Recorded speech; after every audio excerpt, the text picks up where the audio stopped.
1970, Western intelligence becomes aware of a new Soviet long-range bomber flying at twice the speed of sound. It is the Tupolev Tu-22 Backfire, a nuclear bomber capable of striking targets deep in the heartland of the United States.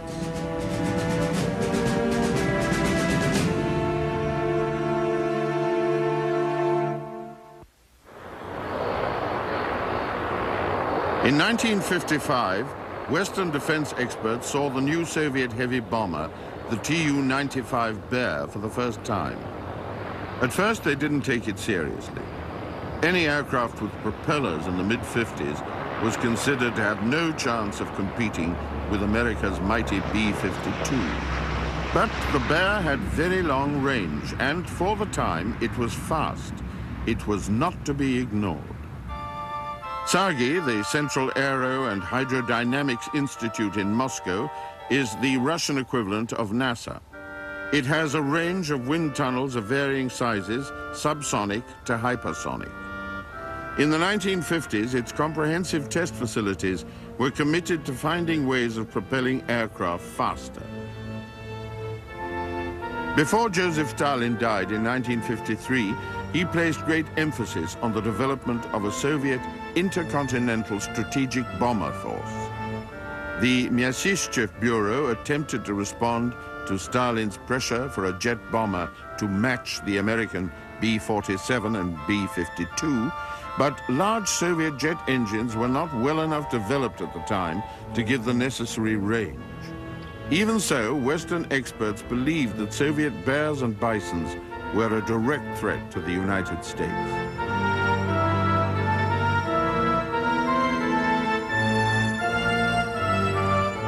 At Sargi and in the Myasishchev and Tupolev Design Bureau, Soviet experts recognized the problems of matching the Americans. They were well aware of the limitations of Soviet jet technology. Tupolev had achieved intercontinental range with the Tu-95 Bear by using turboprops rather than pure jets. But even though the Bear was the fastest propeller-driven aircraft in the world, it was still almost 100 miles an hour slower than the B-52. If the Soviet Union was to compete as a genuine intercontinental bomber power, the problem of combining high speed and long range would have to be solved. In late 1956, America's first supersonic bomber appeared. It was the Convair B-58 Hustler, with a delta wing and 4 General Electric jet engines that gave it a combined thrust of more than 60,000 pounds. It was by no means a strategic weapon. Its range was only 2,500 miles, but it could fly twice as fast as the B-52. It was a sophisticated aircraft from a country with a broad base of high technology.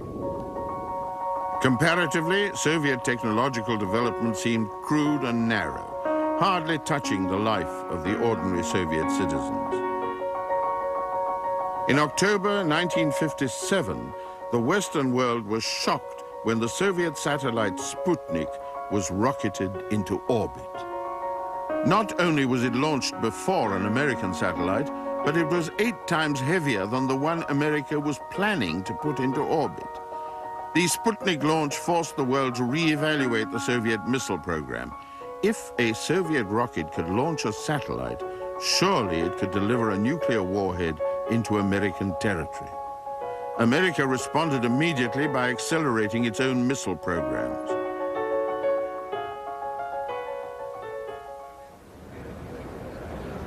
Soviet Foreign Minister Gromyko met with US Secretary of State Dulles in Washington.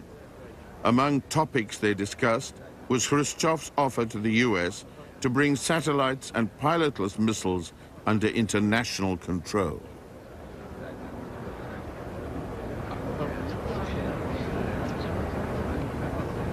At the same time, a project was underway that would challenge American aerospace technology to the limit. It was the XB-70 program to develop an intercontinental bomber that could cruise for great distances at 3 times the speed of sound. Such an aircraft could not be touched by any known defense system. If it worked, the skies above the Soviet Union would be open.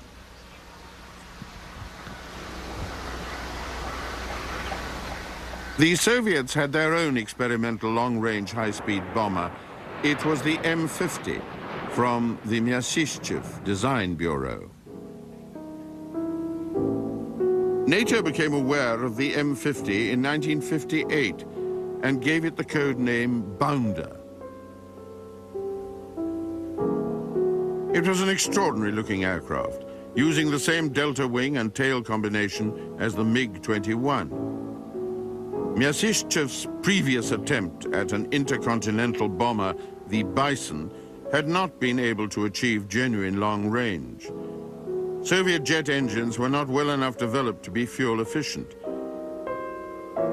At the time Stalin ordered work on the intercontinental bomber, Vladimir Myasishchev reluctantly agreed to use the underdeveloped Soviet jets, while Tupolev chose to use turboprops for the Tu-95 Bear.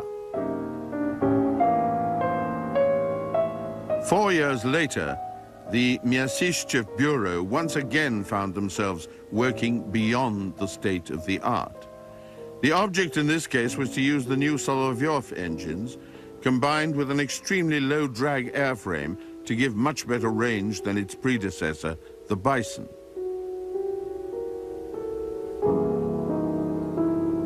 Most of the Bounder's mission was intended to be carried out at high subsonic speed, but the design also included the possibility of short supersonic bursts.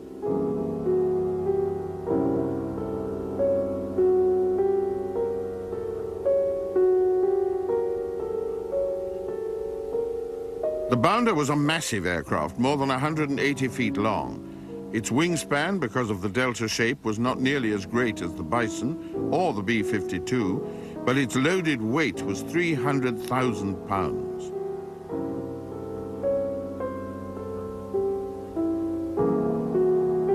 Several prototypes were built in the late 50s, but the performance of the Bounder was disappointing. In its final form, it was capable of supersonic speed, but the combination of high speed and long range in large aircraft still eluded Soviet designers.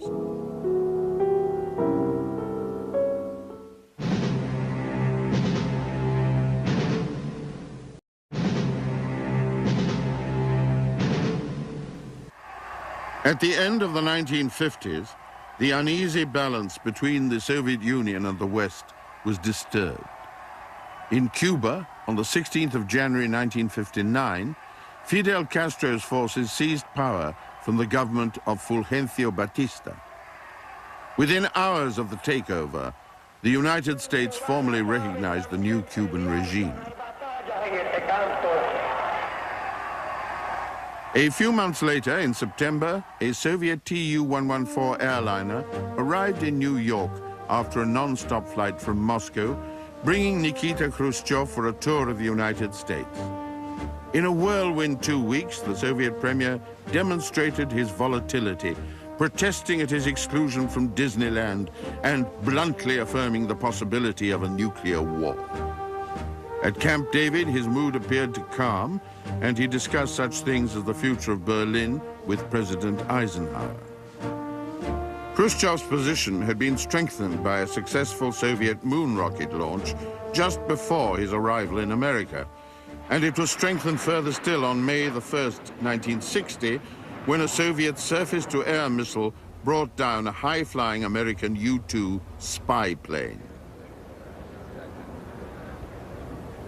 The pilot, Francis Gary Powers, was put on trial in Moscow. Amid great publicity, Powers was convicted of espionage, and Khrushchev was able to take the full advantage of what was a diplomatic disaster for the United States.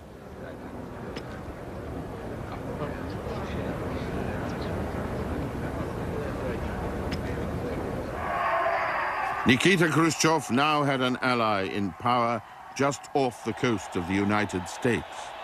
And when John Kennedy was elected to the presidency in November 1960, he faced an international situation that was becoming extremely difficult. As well as Cuba, Kennedy inherited from Dwight Eisenhower the festering problem of Berlin. And the run of Soviet propaganda victories leading up to Kennedy's election was not about to end.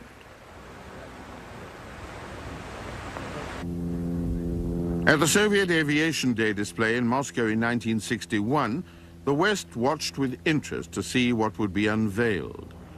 It was known in the West that Khrushchev favored intercontinental ballistic missiles over long-range bombers, but no one was really sure how far Soviet bombers had developed. Once again, Gagarin's achievement was celebrated, and there was a flypast by a Myasishchev bounder.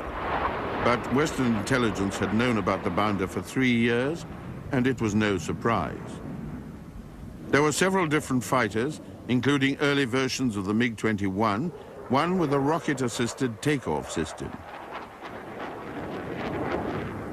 Western observers were confused by large, effective-looking aircraft they assumed to be bombers, possibly with supersonic potential. They were thought to be products of the Yakovlev Bureau, but in fact, they were designed by Tupolev.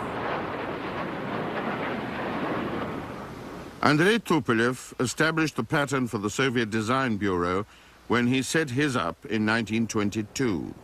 He was one of the most honored and revered figures in the Soviet aircraft industry, famous for the design and construction of large aircraft in the 1920s and 30s. In the 1950s, his design bureau produced 2 of the Soviet Union's most successful large bombers. His commercial aircraft were also remarkable, especially the Tu-104 jet airliner. This is an aircraft from the family that caused surprise among Western observers at Aviation Day in 1961. Because of its size, the assumption was made by many experts that it was a supersonic bomber. But it was actually the prototype of a fighter interceptor, the largest in the world at the time. To begin with, there was a great deal of confusion about its name. It was developed from the Tu-98, but eventually it entered service as the Tu-28. The United States Department of Defense referred to it as the Tu-128. NATO gave it the code name Fiddler.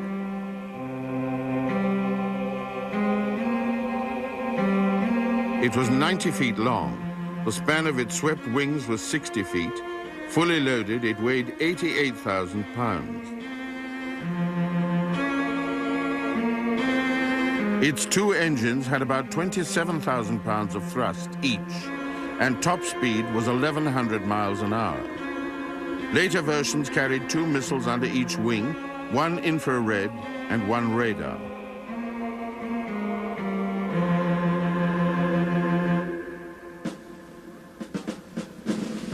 The primary task of the Fiddler was to intercept enemy strategic bombers, reaching them as far as possible from their target and destroying them before they could launch their standoff missiles.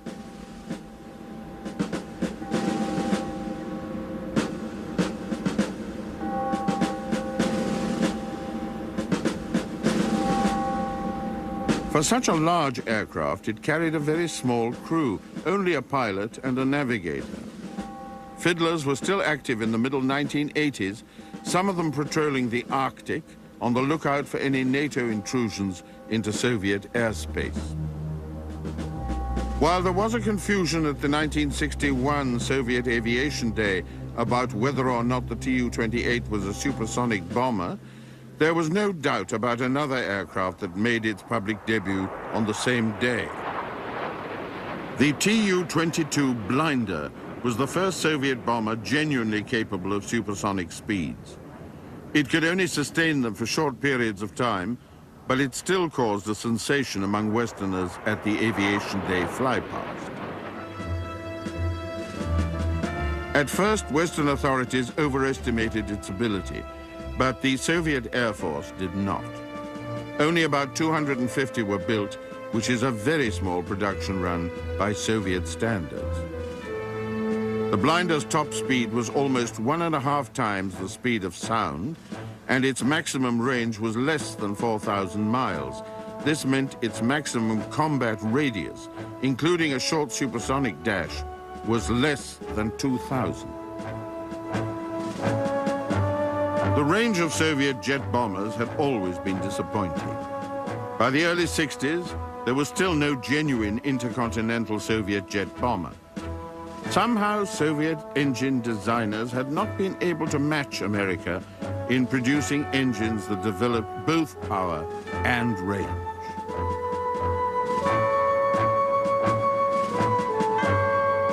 The Blinder's engines, two Kolesov turbojets giving a combined thrust of more than 60,000 pounds, were unusually positioned compared with other large Tupolev aircraft.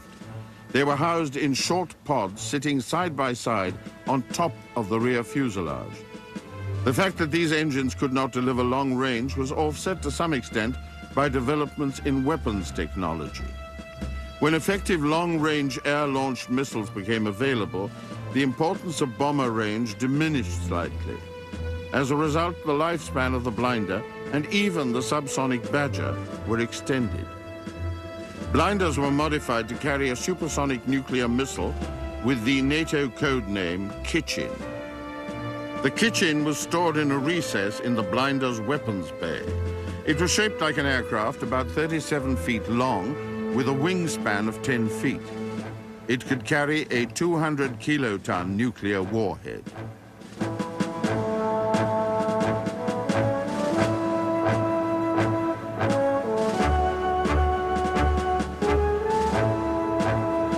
In spite of their disappointing performance, Blinders have had a long career, serving with the Red Air Force and the Soviet Navy. And ironically, it was precisely the disappointing performance of this aircraft that led to the development of a far superior one. The first Soviet supersonic bomber to really scare the West, the Tu-22M Backfire.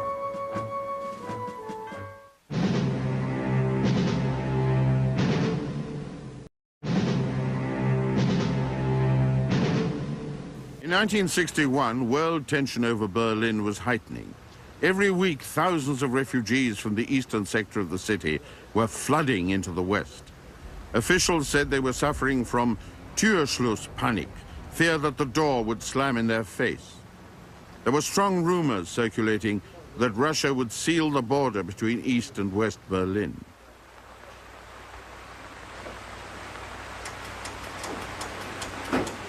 In Moscow, Premier Khrushchev announced a massive increase in the Soviet defense budget. In America, President Kennedy announced an almost identical one. Discussions between the major Western powers failed to find a solution to the Berlin problem, and Khrushchev accused Kennedy and other Western leaders of paying lip service to the idea of disarmament.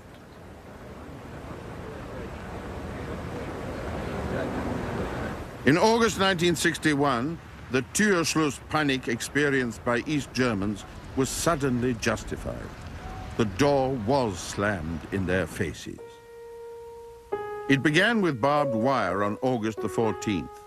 Then, a wall constructed with great speed from prefabricated blocks of concrete was raised across the city. East German soldiers, armed with machine guns, stopped any movement between East and West. 50,000 East Berliners could not go to their jobs. Families were literally divided overnight. It was too much for some people. Desperate attempts were made to cross from East to West. A month later, Dag Hammarskjöld, the Secretary General of the United Nations, died in a plane crash. In a speech in Hammarskjöld's honor, President Kennedy made an appeal for peace to the leaders of a world dangerously close to nuclear conflict. Ladies and gentlemen of this assembly, the decision is ours. Never have the nations of the world had so much to lose or so much to gain. Together we shall save our planet, or together we shall perish in its flames. Save it we can, and save it we must. And then shall we earn the eternal thanks of mankind, and as peacemakers, the eternal blessing of God. A year later, the Cuban Missile Crisis erupted. Aerial photographs showed the development of Soviet missile sites in Cuba. America set up a naval blockade and insisted that the Soviet Union withdraw all weapons. In the United Nations, Adlai Stevenson summarized the American view of Soviet action. We now know that the Soviet Union, not content with Dr. Castro's oath of fealty, not content with the destruction of Cuban independence, not content with the extension of Soviet power into the Western Hemisphere, not content with a challenge to the inter-American system and to the United Nations Charter, has decided to transform Cuba into a base for communist aggression, into a base for putting all of the Americas under the nuclear gun. After a week of intense negotiations, Khrushchev backed down. He agreed to dismantle the Cuban bases and ship all offensive weapons back to the Soviet Union. It was a turning point in his career. His relationship with the People's Republic of China broke down. He worked hard to reinforce ties with Egypt, but suddenly, in October 1964, his period as Soviet leader was over. After 11 colorful years in which he changed the face of Soviet international relations, and at times amazed and frustrated the international community, he was removed from office. The newspaper Pravda called Khrushchev's leadership one of harebrained scheming and hasty decisions divorced from reality. He was accused of promoting his own cult of personality.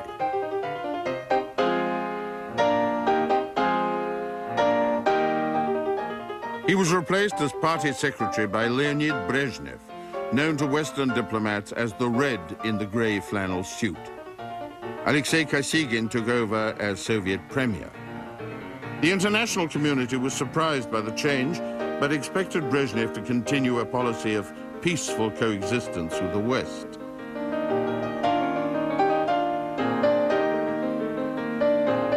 One of Brezhnev's major legacies from Khrushchev was the rift with China. Khrushchev's hard line with the People's Republic had led to a situation which threatened to split world communism.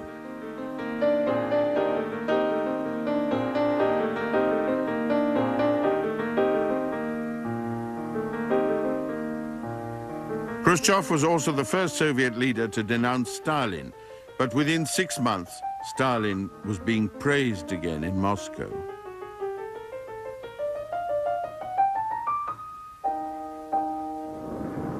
The General Dynamics F-111 was the legacy of the Kennedy administration, which ended in November 1963 with John F. Kennedy's assassination. The swing-wing fighter bomber was a multi-purpose cost-saver, and its variable geometry technology was of great interest to Soviet intelligence. The KGB and Soviet aviation experts watched the troubled development of the F-111.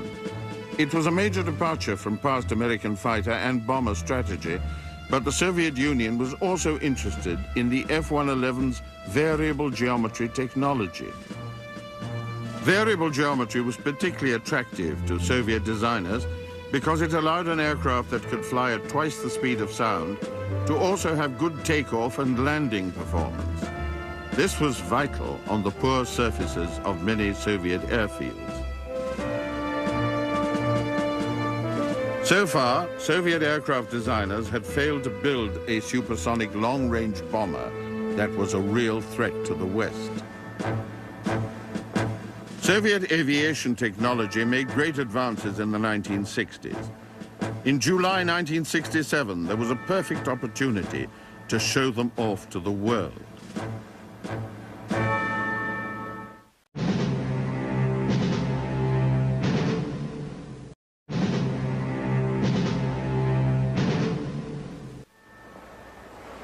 "1967 was the 50th anniversary of the revolution that established the Soviet state. A great air show was held at Domodedovo outside Moscow. Military and diplomatic guests from all over the world were invited to attend as observers. It was a spectacular exhibition. A Tupolev blinder flew past, and fighters performed formation aerobatics.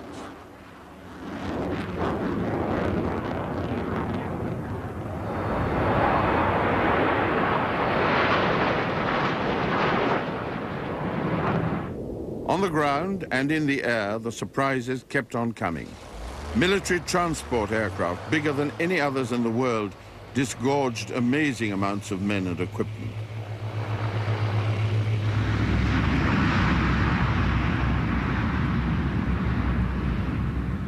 Towards the end of the show, a group of enormous fighter aircraft blasted across the field. They were forerunners of the MiG-25 that would soon throw Western fighter designers into panic.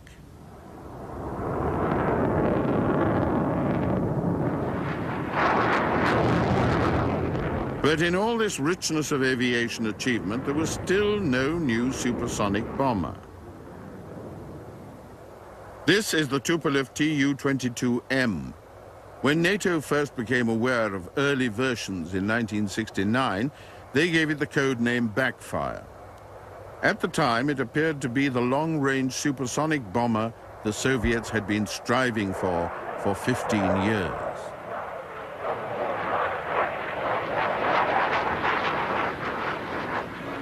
For some time, the Backfire was thought by Western experts to be a new version of the blinder, modified with swing wings. Tupolev certainly referred to it as the Tu-22M, which usually indicates a modification. Since the Tu-22 was the blinder, the assumption was reasonable.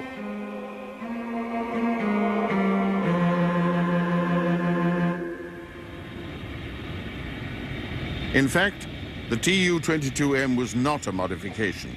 It was a completely new aircraft. For administrative and financial reasons, it was more convenient for the Tupolev Bureau to assign it an M designation than to treat it as a new design. But the first version, known to NATO as Backfire A, was not a major improvement over the blinder. Extensive redesign had to be carried out before the Backfire B went into production.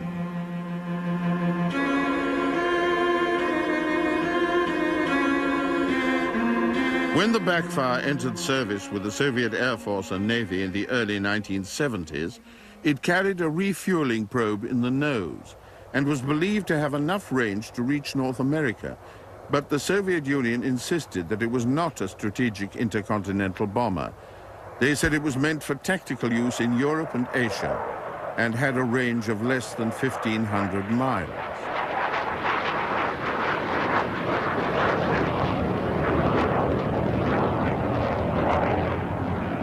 In the strategic arms limitation talks between America and the Soviet Union in 1975, the Backfire became a major issue.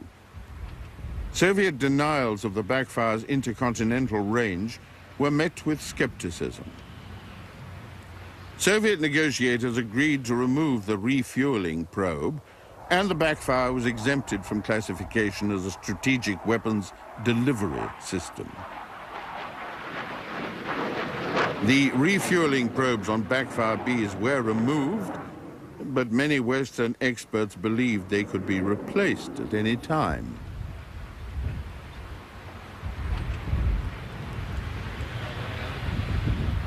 The Backfire is a formidable weapons system. It can carry more than 26,000 pounds of bombs internally, nuclear or conventional. It can also carry 2 Kitchen long-range air-to-surface missiles under the fuselage and a variety of other weapons mounted under the wings.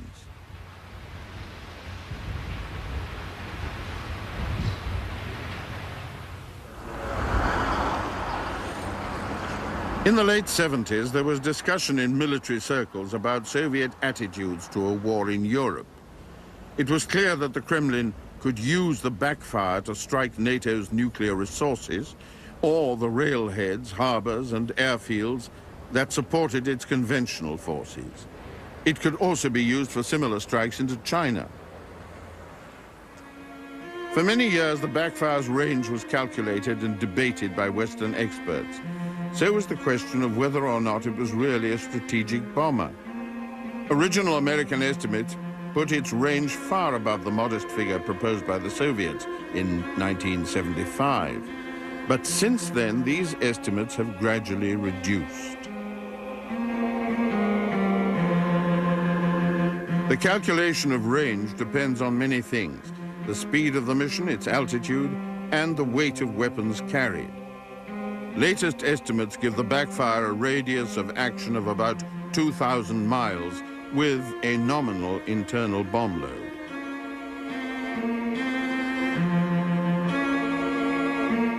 The Backfire is a large aircraft.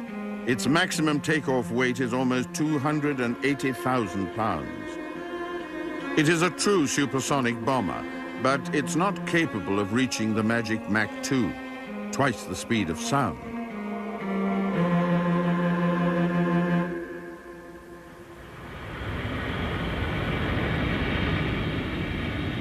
For a bomber, the Backfire's engine placement is strange. Most bombers reserve the fuselage to carry fuel and the bomb load. The Backfire is designed more like a fighter than a bomber, with its engines and intakes occupying fuselage space. This means that when the Backfire is carrying heavy weapon loads, it has to reduce fuel, and therefore its potential range drops. Soviet designers have always tried to build aircraft that can land on rugged airfields. The Backfire is an exception. It needs smooth, high-grade surfaces.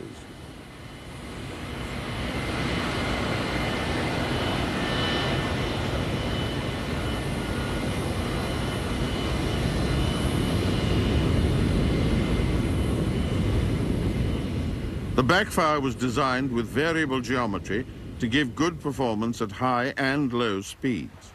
But in spite of the swing wings, its takeoff speed is high. It lands at about 170 miles an hour with the help of wing flaps and slats. In post-Soviet Russia, the Backfire has come full circle. 20 years ago, it was an object of fear in the West. Conflicting information intensified its threatening image.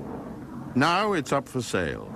It's possible that the Backfire, the bone of contention of the SALT talks in 1975, could soon be flying for a Western power.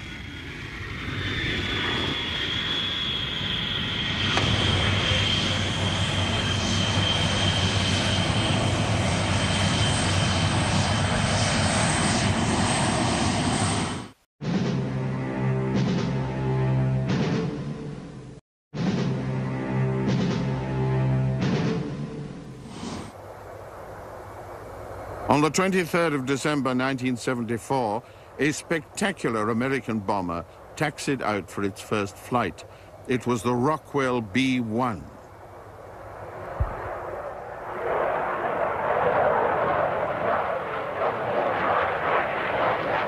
The B-1 was intended to be a replacement for the Boeing B-52, which at that stage had been in service for almost 20 years. The B-52 was a high-altitude bomber capable of high subsonic speeds. Because it had been in service for so long, Soviet strategic defense systems were almost completely geared to counter its threat. The B-1 was designed to attack at supersonic speeds, and it was designed to approach a target at low level. It would be able to penetrate Soviet airspace under defensive radar systems, flying so low that surface-to-air missiles would be useless against it.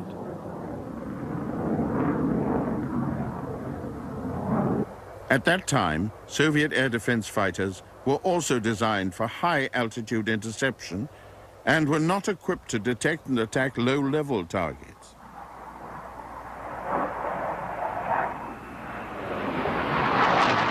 The B-1 was intended to be a genuine supersonic strategic bomber with intercontinental range. It was exactly what the Soviet Union had been attempting to develop for 20 years.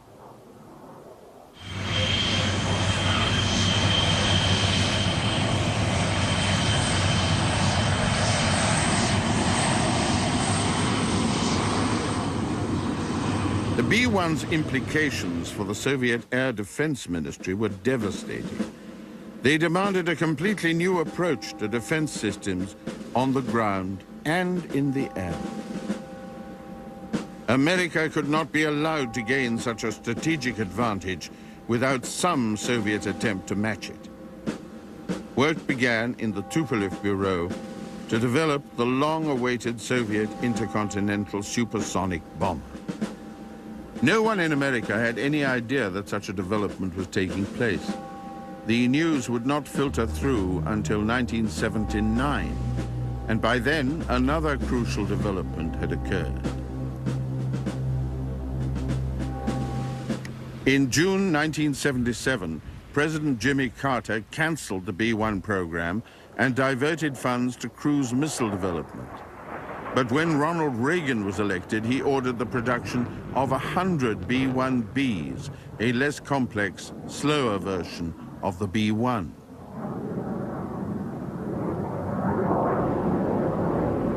The B-1B was rolled out of Rockwell's factory in Palmdale, California, on September the 4th, 1984. It was very different from the B-1. It retained the B-1's variable geometry wing, but new construction materials had reduced its radar cross-section. It was a genuinely stealthy aircraft.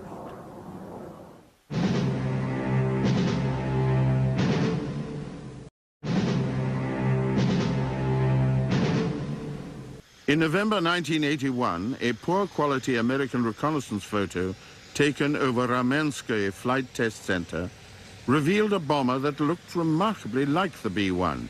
It had variable geometry wings and a long, slender fuselage, but it was very large indeed, 20% larger than the B-1B. In fact, it was larger than the aircraft the B-1B was intended to replace, the giant Boeing B-52. NATO gave it the code name Blackjack. The Soviet Union at last had its supersonic strategic bomber. The Soviet designation for the Blackjack is the Tupolev Tu-160. Its wingspan in the straight position is 182 feet, almost exactly the same as the B-52, but it's 20 feet longer, and the maximum takeoff weight estimated by American Air Force officials is 590,000 pounds, 100,000 pounds more than the B-52. The Blackjack is an expensive and complex aircraft, far too expensive for a trainer version to be built. But this aircraft is a trainer for Blackjack crews. It's a Tu-134, a basic commercial airliner. The nose section has been rebuilt and fitted with all the controls and electronics of the Blackjack.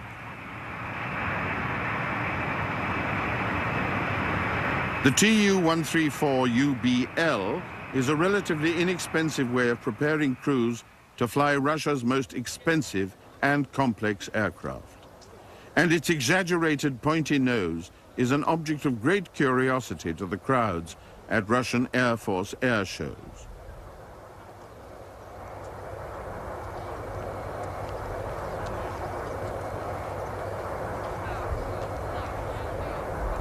The Tu-134 is much smaller than the Blackjack, and its wings are fixed, but for initial training of crews who may have to fly long intercontinental strategic missions, it is an excellent tool.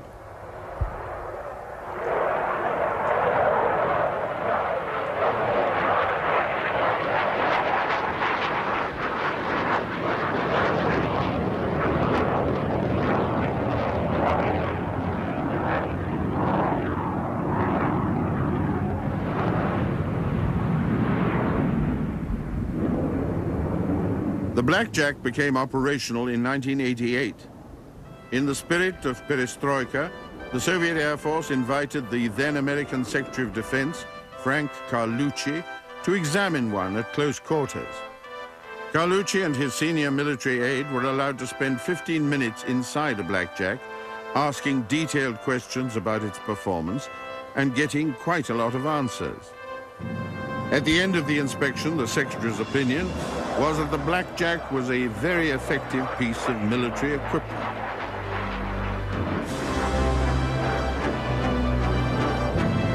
There's no doubt about the truth of the Secretary's estimate. The Blackjack can fly at more than twice the speed of sound, propelled by 4 vast turbofan engines of 50,000 pounds thrust each. Its unrefueled combat radius is estimated by American officials to be 3,200 miles, far greater than that of the Backfire and of the B-1B.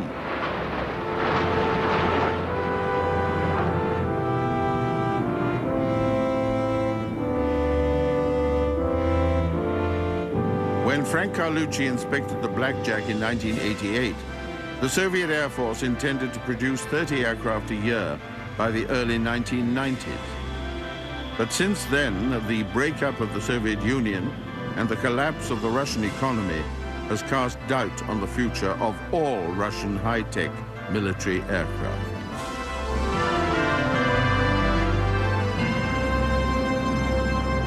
It's ironic that the Soviet Union labored so long to develop a genuine supersonic intercontinental bomber, only to collapse soon after it entered service.